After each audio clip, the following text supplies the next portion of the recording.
no se pisa, no se tira a la basura.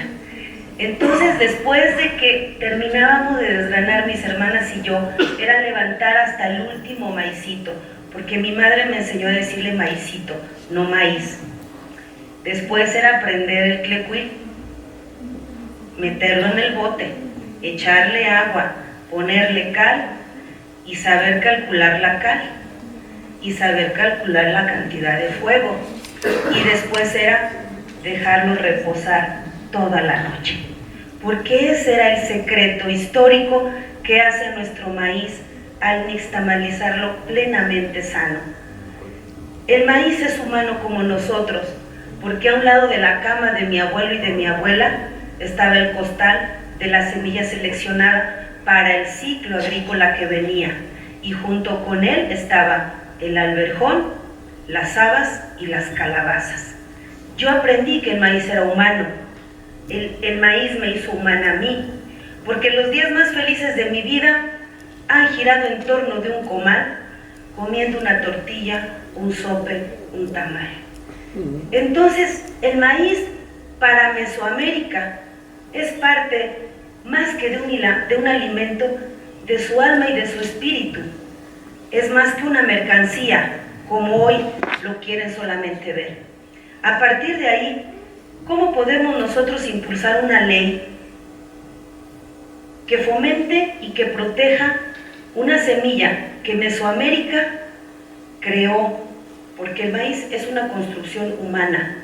Y no resistirnos a recibirlo ahora de regreso, convertido en un paquete tecnológico que tiene propiedad intelectual y que nos venden a precios muy caros y que nos condicionan a veces como única manera de recibir apoyos del gobierno, si es que es un paquete con semillas híbridas, con patente, de variedad intelectual, el derecho de obtentor se le llama, y que cuesta mucho dinero. ¿Cómo podemos nosotros tolerarlo y no resistirnos y no hacer algo que sea verdaderamente posible? En este momento nosotros tenemos un gobierno que nos dice que vamos a ir por la soberanía alimentaria, pero también que impone la ratificación de un tratado de libre comercio en donde están también los intereses de la gente que estamos en el campo.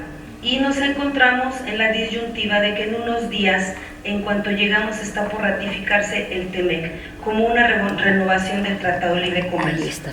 Sin maíz no hay país se levanta cuando llegan todas estas políticas que impulsa este mercado abusivo, que no nos respeta, que toma todo, que condiciona todo y que cobra carísimo todo, que nos ha dejado prácticamente a los campesinos sobreviviendo, sobre todo a los pequeños productores, en condiciones prácticamente de extrema pobreza, olvidados de las políticas públicas. El Tratado de Libre Comercio nos llevó a ser un país que perdió su soberanía alimentaria. Hoy tenemos un gobierno que la quiere recuperar, pero también recibimos una economía adicta al neoliberalismo. Esta inercia de las políticas que todavía están ahí, y encontramos en este Tratado de Libre Comercio, donde se ratifican muchos otros convenios, uno que se llama UPOC 91. ¿Qué es UPOC 91? Es un acuerdo internacional que permite que todas las variedades vegetales de México, no solamente las del maíz, todas, absolutamente todas, puedan ser objeto de propiedad intelectual. Ya está firmado. Hay una ingeniería legislativa que se estuvo construyendo a la par del Tratado de Libre Comercio y que hoy con el TEMEC les da mucha fuerza. ¿Qué ingeniería? La Ley de Organismos Genéticamente Modificados, que está vigente. ¿Cuál otra? La Ley de Certificación de Semillas, que incluso criminaliza el que intercambiemos semillas entre campesinos, una situación que es una costumbre entre nosotros. ¿Qué otra cosa tenemos nosotros ahí? Pues el desmantelamiento institucional de apoyo a los productores, y que hoy con el TEMEC sigue estando ahí. ¿Saben por qué? Porque para Estados Unidos darle subsidio al campesino es competencia desleal. Entonces encontramos un entramado muy difícil para poder presentar una ley que proteja al maíz, porque la ley en los últimos días ha sido objeto de una campaña de desinformación que está costando muchísimo dinero, Nada más imagínense ustedes lo que tienen que pagarle a todos los medios de comunicación, incluso a las universidades.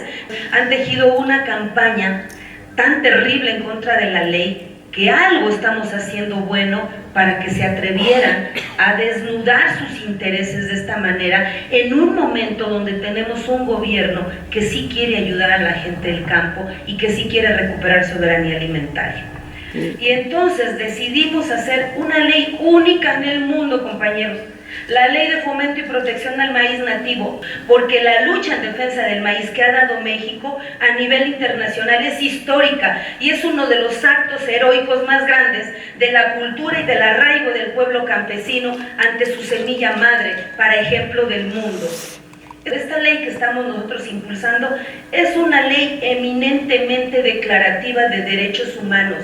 Por lo tanto, nuestra ley no prohíbe nada, declara, fundamentándonos en el artículo 4 de la Constitución, que los mexicanos tenemos derecho a la alimentación sana y que ésta se tiene que garantizar por el Estado a través del consumo informado del maíz, porque es la base de nuestra alimentación.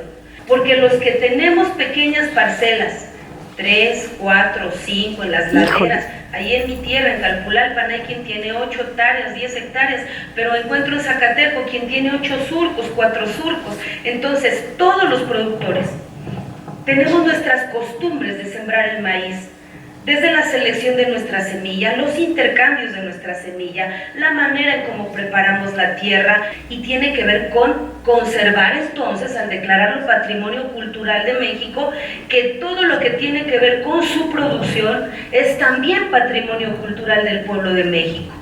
Y también el consumo.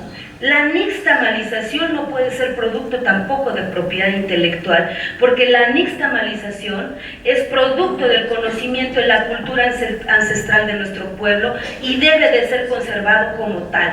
Y también todo lo que deriva del maíz. Cuando nosotros declaramos derecho o patrimonio cultural al maíz nativo, es todos sus derivados. Ahí van las tortillas, ahí va el tamal, ahí va la masa. Claro que es extraordinariamente trascendente, porque al ser una ley que declara derechos humanos, es una ley a la que estamos preparando le sirva al pueblo de México para que una vez que entre en vigor el Tratado de Libre Comercio con Estados Unidos y tengamos que enfrentar la desventaja de pelear por ser contaminados por semillas ajenas a nuestras semillas nativas, no estemos de rodillas como hoy lo estamos con la ingeniería legal que existe y que tengamos que ser nosotros los que tengamos que pagarle a las empresas por estar produciendo sus semillas.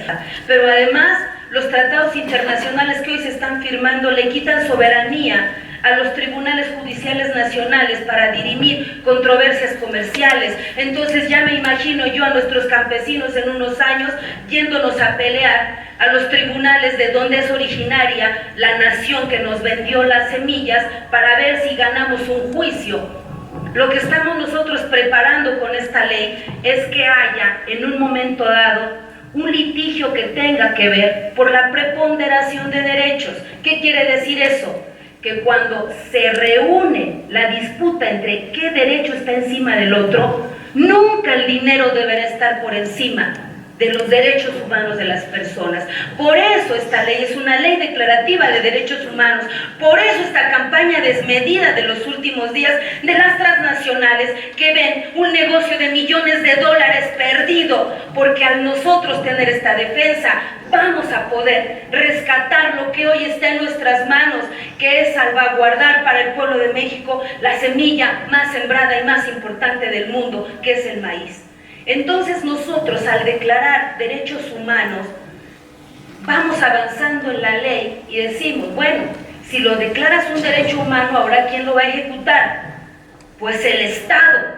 Y la primera gran discusión en el Senado de la República es que no querían que la ley dijera que el Estado garantizaría la ejecución de estos derechos. Entonces, ¿quién? Querían que quedara el gobierno federal. El gobierno federal es una parte del Estado, solamente representa al gobierno ejecutivo, pero deja fuera al legislativo y al judicial. Y ahí les va el por qué es importante que sea el Estado.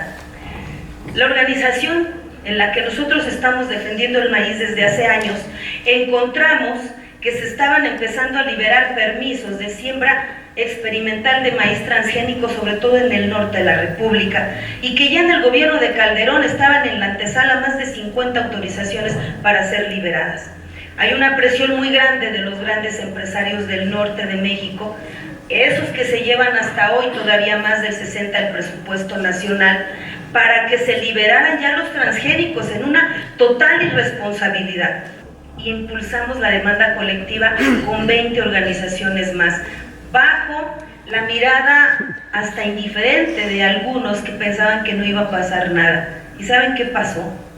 Que la demanda llegó a manos de un juzgado de distrito que cuando la leyó dijo: todo esto puede pasar si es que el maíz transgénico se libera, se van a contaminar nuestras razas y variedades y nunca más volveremos a tenerlas. Es que es cierto que si esto pasa, los campesinos van a tener que pagar a las empresas por estarles produciendo sus semillas. Es que si eso va a pasar. Y entonces el juez dijo: a ver, vamos a declarar una medida precautoria. ¿Qué es la medida precautoria? Que mientras se dirime el fondo del juicio, vamos a pedirle al gobierno federal que detenga la siembra de maíz transgénico y que las autorizaciones que están por entregarse tampoco se autoricen, y que esto se quede pendiente mientras demostramos si los riesgos que presentan los demandantes son reales. Y entonces empezó esta demanda que lleva actualmente, Elenita, lleva 7 años. 7 años.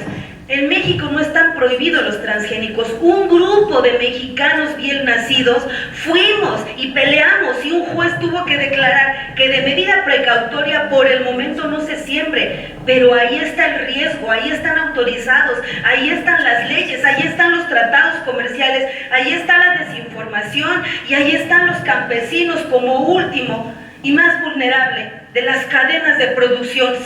Miren lo que pasó con la demanda. La demanda llegó a la Suprema Corte de Justicia de la Nación. Y la Suprema Corte de Justicia de la Nación hace unos días se acaba de declarar porque regrese al juzgado en el que estaba por 1 o 2 errorcitos. No le quiso entrar la Suprema Corte. Están dando tiempo, porque ¿saben ustedes quiénes son los que están litigando como defensores de los transgénicos en México? Y Sader. Primero, por supuesto, las grandes empresas. Y Sader y Semarnat. Pero los que litigan en contra de nuestros abogados del pueblo son el despacho jurídico de Sader y por supuesto también de Semarnat. Esperemos que con este gobierno esto ya cambie, pero venimos litigando, o ellos vienen litigando en los tribunales, representando a las transnacionales en contra del pueblo de México.